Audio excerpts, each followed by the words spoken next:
Now let's start Unit 4 together. So this unit is called The Naked Truth. Now we are going to talk about questions and negatives, saying the opposite, and expressions to help us being more polite in speaking. So let's start first by a small grammar exercise here. So what is the missing word in each question? Take 10 seconds to read them and let's check them together. So number one here, what of music do you like? Jazz. The answer is jazz music. So what is the missing word? Yeah, we can say what kind of music or what type of music, what sort of music do you like? That's very good. Now let's go to the second one. How do you wash your hair?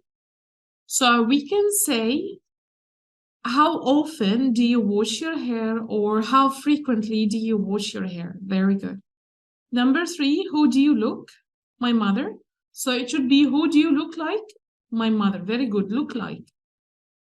Number four, what were you talking to the teacher about? Very good. What were you talking to the teacher about? Oh, this and that. Number five, do you know what the time? So we should say, do you know what the time is? Because this is an indirect question. So we're not going to do an inversion. So it's going to be what the time is instead of saying what is the time. So if you're going to have it as a direct question, you're going to say what is the time. But since this is an indirect question because we started with do you know? So it will be do you know what the time is? Very good. Let's go to the second one here. We have these sentences and we need to make the sentence negative. So we have more than one possibility. So let's try to do it together. Number one, I agree with you. It can be, I disagree with you. Yes, or I don't agree with you. Now let's go to the second one. I think you're right. So it can be, I don't think you're right, or I think you're wrong. Excellent. Number three, I told her to go home. So I can say that I didn't tell her to go home. Okay. Or I didn't say this to her. Or I told her not to go home. So it's like I told her to stay. Number four, I knew everybody at the party. So I can make it I didn't know everybody at the party, or I didn't know anybody at the party, or I knew nobody at the party. Number five, I've already done my homework, so I can make it I haven't done my homework yet, or I still haven't done my homework. Nice. And number six, my sister likes jazz too. So I can make it my sister doesn't like jazz either. Or my sister dislikes jazz too. You can do it this way or that way. This is very good till now, right? Very simple. Now let's go to here we're going to start talking about lies. So we're going to think of some lies that these people in the pictures here, might tell. For example, we have a teenage girl to her parents, a car salesman, a student to the teacher, a politician, a husband to his wife. So take a look at the pictures and read what they are saying, okay? And think of the lies that they could be saying. So this girl here could be lying to her fiancé, maybe. And this one here, he could be lying about someone who has hit him. So this could be a student to the teacher.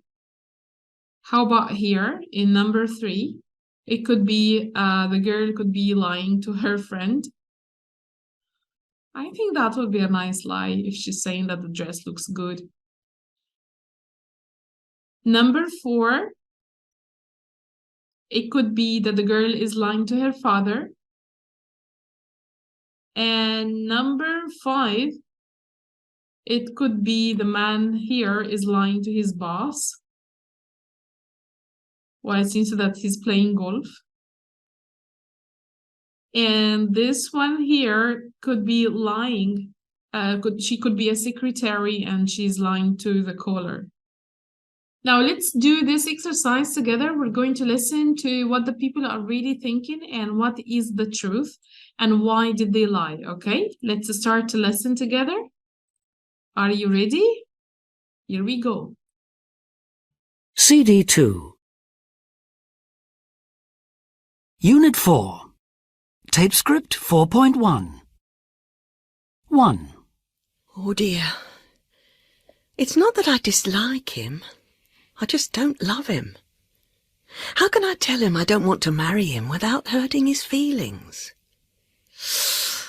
Trouble is, I actually fancy his best friend. 2. There's this group of lads, you see. They're always chasing me, and I don't think it's for fun. But I can't tell my mum and dad. If they find out, they'll go to the head teacher and complain, and that would make everything much worse. 3. How do you tell someone when they look awful? That dress doesn't suit her at all, but I don't know how to tell her. She obviously thinks she looks great in it. 4. Me and Emma are going clubbing, but I daren't tell my dad. He'd kill me. I've got an important exam next week and I haven't done a thing for it. I haven't a clue when I'll be back. 5. I know I'm not really ill, but it's a beautiful day, and I don't want to sit in a stuffy office all day. I'm off to play golf. I never have days off usually. 6. I don't care who it is. I had a late night and I feel really rough this morning. I don't want to be disturbed by anybody at the moment, even if it is urgent. Oh. All right, so the first one, it's the truth is that she doesn't love him and she lied because she doesn't want to hurt his feelings. And number 2, if you remember that little boy here in the picture, so he's worried that the teacher could tell his parents and his parents might complain to the head teacher and that would make the situation worse. Number 3, she's worried that, that would hurt her friend. So she thinks that the dress looks bad or looks awful. Let's look at number 4 here. So the lie is that she's going clubbing and she lied because she has an exam next week and she hasn't done anything for it. So her dad might be very angry. That's why she said he might kill her if he knew she was clubbing.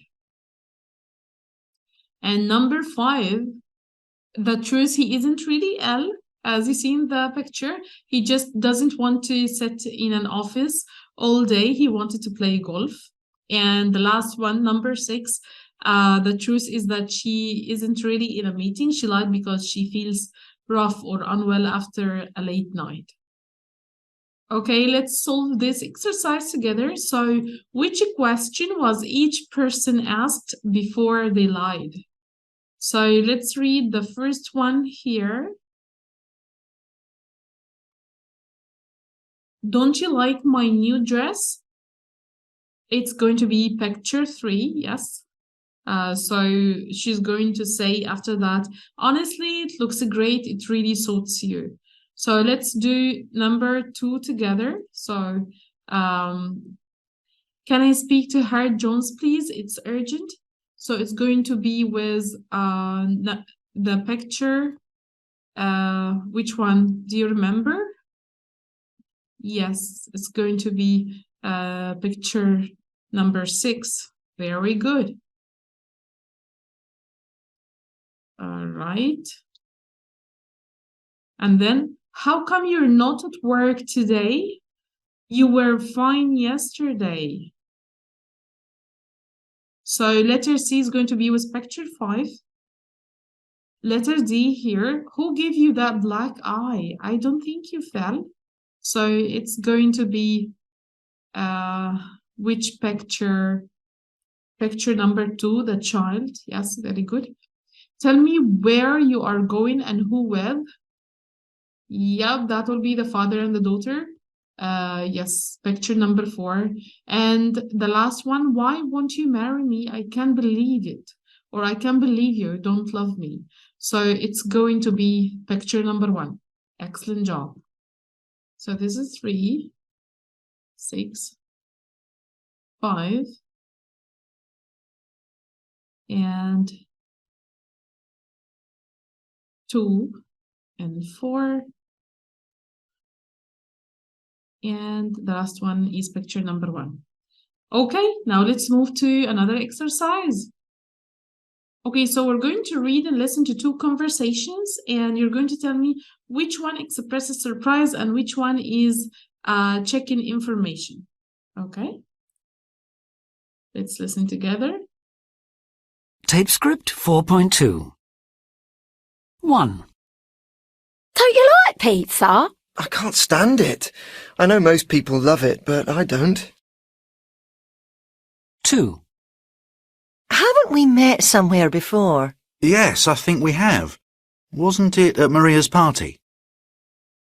All right, can you try to make a guess? So yes, the first one expresses surprise, and the second one is checking for information. That's very good. Okay, let's listen to these things using negative questions. So we're going to ask and answer about these things here, like an ice cream, having a mobile phone, if you can swim, and so on. So let's listen and let's try to compare with the answers that you got. Tape script 4.3. 1. Don't you like ice cream? I do, but I'm on a diet. 2. Haven't you got a mobile phone? Of course I have. Doesn't everyone have one? 3. Can't you swim? No, I can't. I've always been afraid of water. 4. Isn't it your birthday today? Yes, it is. I try to keep it quiet these days. 5. Didn't you work in New York for a while? Yes, I did. It was a great couple of years. 6. Don't you live in Baker Street? No, we used to, but we moved just round the corner last year.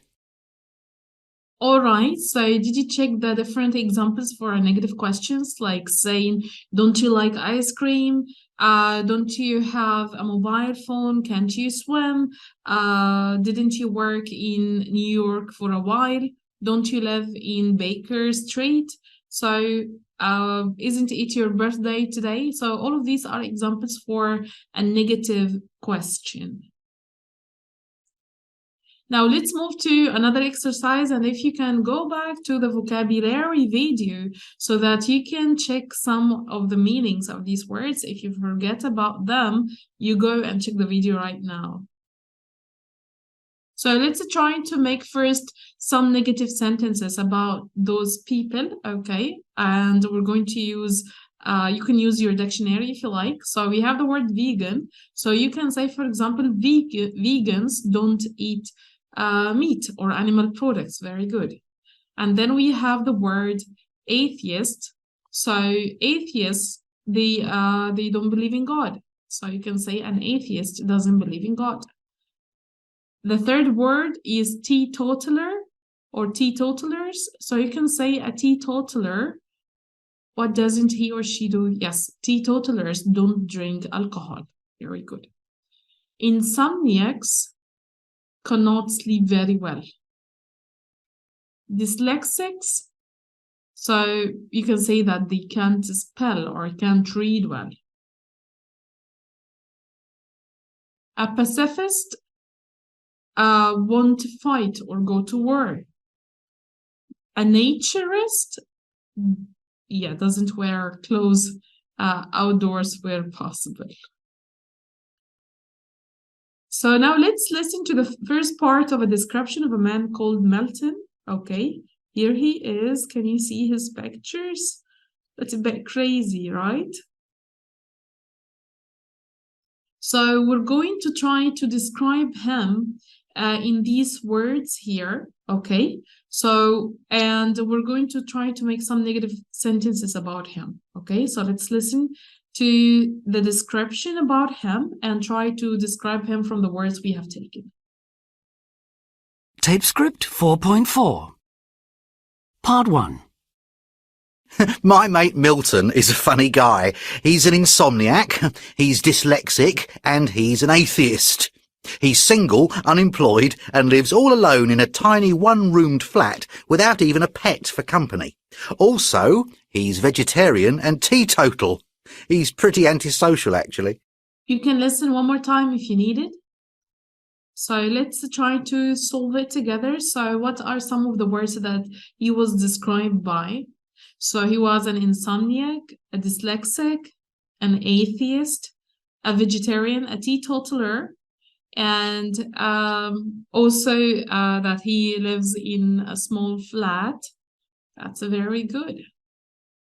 So let's listen to these sentences here together and to try to use the word or the expression how come instead of using why. So they don't have exactly the same meaning. Okay, so we're going to listen to the questions and you're going to tell me which express surprise. So let's listen together. Tape script 4.5. Why can't he sleep? How come he can't sleep?